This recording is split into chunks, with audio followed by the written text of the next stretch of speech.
আমিও তোকে চ্যালেঞ্জ করলাম, ওর যে কি করতে পারি তুইও দেখে নিবি। তুই আর দরজা মারছি কেন? তোকে বলেছিলাম না এই কলেজ থেকে তোকে তাড়াবই, তুই দেখ না আমি তোর কি করি।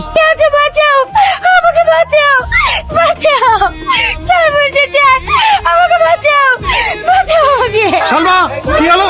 দরজা খোলো, দরজা খোলো।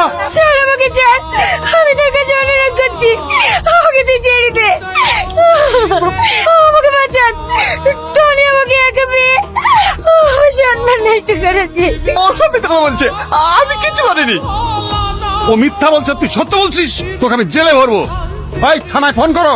ফোন করে দিয়েছি স্যার, এখনই পুলিশ চলে আসবে। সালমা তুমি স্যার থেকে সত্যি কথা বলো না, আমার জীবনটা নষ্ট করে দিও না, তুমি সত্যি কথা বলো না। তুই যে আমার জীবনটা নষ্ট করতে চাইছিলি, আমি এটাই চাই, তোর জন্য ফাঁসি হোক। কলেজে কি হয়েছে স্যার?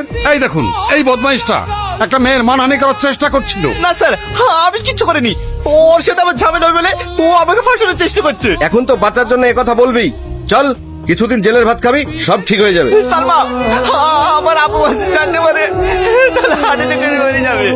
আমি তোমার হাত ধরছি, তুমি সত্যিটা বলো, আমার লাইফ তুমি শেষ করে দিও না। চল। তুমি সত্যিটা বলো সালমা।